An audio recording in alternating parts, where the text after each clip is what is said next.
Olá, mais uma vez, vamos hoje para a quarta aula. Nessa quarta aula, vamos estudar uma transformação que envolve a variação de volume e temperatura. Bem, temos que recordar que no estudo dos gases foi uma lei desenvolvida por Charles e Gay-Lussac, onde eu vou trazer um exemplo aqui para você compreender o porquê das figuras. Aqui, temos aqui um copo d'água e uma tigela cheia de pedras de gelo. Bem, você que gosta de beber uma aguinha bem geladinha, que não tem o costume de colocar a garrafa para poder ir na geladeira para beber bem geladinha, quando chega da rua, a solução é pegar a forma de gelo, colocar umas pedrinhas para poder você beber uma aguinha bem geladinha. Bem, perceba o seguinte, que no ambiente que eu estou existe uma pressão, que é a pressão atmosférica. Lá na frente vamos trabalhar resolvendo exercícios. À medida que esse gelo aqui for derretendo, o que vai acontecer com o seu volume? O seu volume vai aumentar.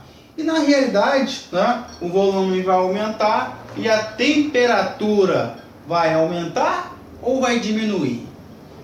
Muitos têm essa dúvida, Se eu diminuo, fica mais frio ou fica mais quente? Se eu aumento, fica mais frio ou fica mais quente?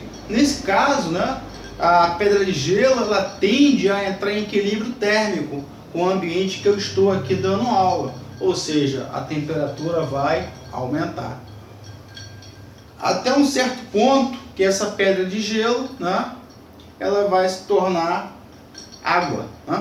Bem, deixando aqui o exemplo de lado e voltando para o quadro, coloquei mais uma vez dois cilindros, com as pedrinhas de gelo, um termômetro para sinalizar que eu estou medindo, aferindo, verificando a temperatura. Bem, aqui, 3 pedrinhas de gelo, eu tenho uma temperatura T1, um volume V1 e uma pressão P1. Todas iniciais.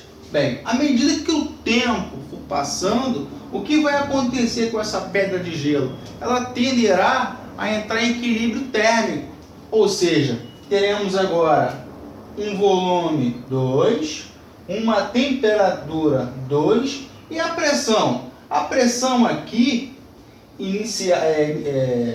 final permanecerá igual à pressão inicial. Bem, a transformação, isobárica, na realidade, ocorrerá uma variação entre os volumes, as temperaturas, e a pressão permanecerá idêntica à primeira. Tranquilo?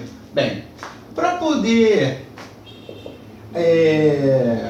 dar continuidade, teremos que lembrar do Pivot-Povodol. O que vem a ser isso? Pressão vezes volume, pressão inicial, volume inicial, dividido pela temperatura inicial, é igual a pressão final vezes volume final, dividido pela temperatura final. Bem, se as pressões são iguais, para qualquer intervalo de tempo, para qualquer momento, se manterá igual, então eu posso cancelar aqui, na realidade, a pressão, ficando com volume inicial, temperatura inicial é igual a volume final sobre temperatura final. Bem, vamos agora para uma parte que alguns alunos têm certa dificuldade, que é o estudo do gráfico. Vou chamar de gráfico 1. No gráfico 1, teremos aqui, né, o eixo X será representado pela temperatura, a temperatura em Kelvin, e o eixo Y será o volume, aqui, ó, representado em litros. Bem, presta bem atenção. À medida que ocorrer variação de temperatura, é isso? O que vai acontecer com o volume? Uma expansão, né? Vai aumentar. Então, já no T2 aqui, ó, teremos um volume 2, é isso? E esse volume, ele já é maior que, né, o volume anterior. Bem, nesse primeiro gráfico, você já compreende o seguinte: temperatura 1, volume 1. Temperatura 2, volume 2. Bem, digamos que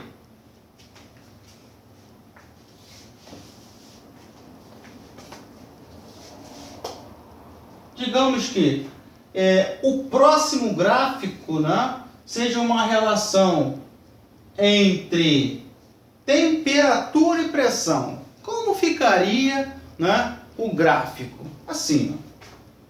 Vou chamar de gráfico 2. Aqui, gráfico 2. O eixo vertical, pressão. O eixo horizontal, vou falar que é o volume. Volume 1, né, e um volume 2. Bem, pressão, né, inicial será igual. A pressão inicial será igual à pressão final, né? Teremos aqui, quando V for igual a 1, a pressão será igual a P1. Quando V for igual a 2, a pressão também será igual a P1. Neste caso, as pressões são iguais em qualquer intervalo de análise do gráfico. Então, olha só, esse gráfico aqui demonstra, né, a relação do volume e a pressão. Podemos estabelecer um gráfico que quase que engasguei agora, relaciona a pressão e a temperatura? Sim, aqui, ó. Neste caso, pressão aqui, temperatura 1, temperatura 2, né? Tem aqui uma pressão, isso? Bem, a representação do gráfico entre pressão e temperatura, mais uma vez uma reta que simboliza, né, uma constante. Bem, vou apagar aqui, ó, e vou colocar com uma outra cor. Vamos agora para o próximo gráfico.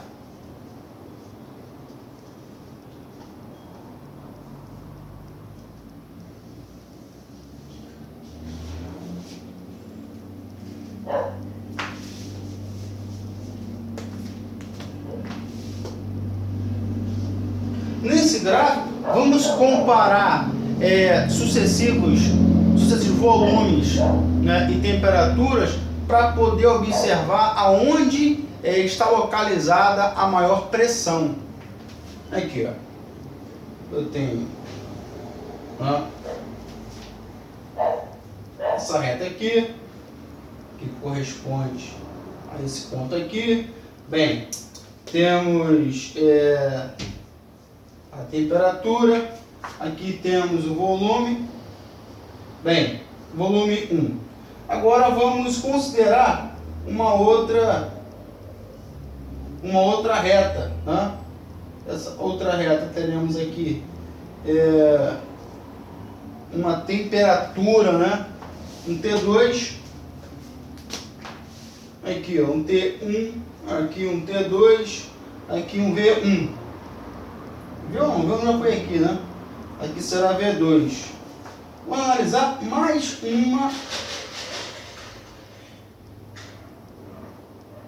uma reta. Vou chamar de V3. Aqui, ó. Chamar aqui de T3. Bem, P1, P2, P3. Esse tipo de gráfico aparece em vestibular e pede para o aluno, né, dizer aonde está localizado a maior pressão. Bem, se você conseguir compreender que cada reta possui um coeficiente angular, né? Aqui, ó. Coeficiente angular, o ângulo. Ó. Olha o ângulo. Olha o ângulo. Aqui eu vou chamar de ômega. Bem, aonde está registrado então a maior pressão? No menor ângulo. E no menor ângulo, perdão, aqui é de P1.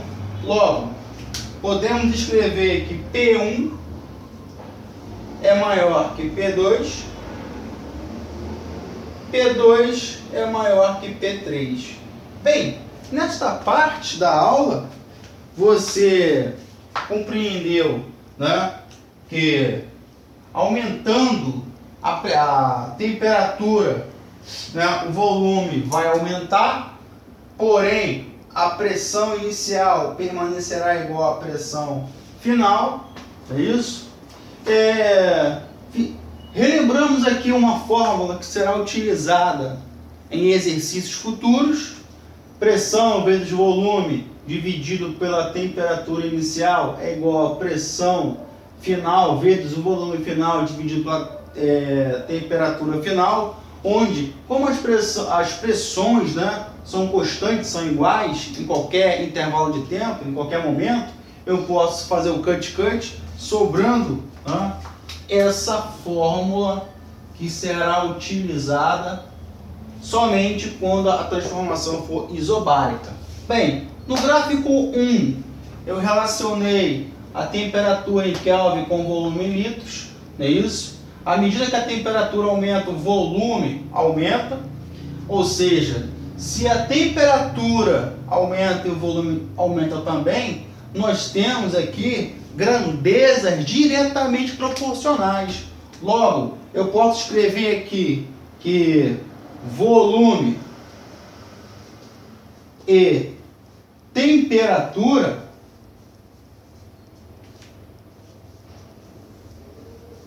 são grandezas diretamente proporcionais.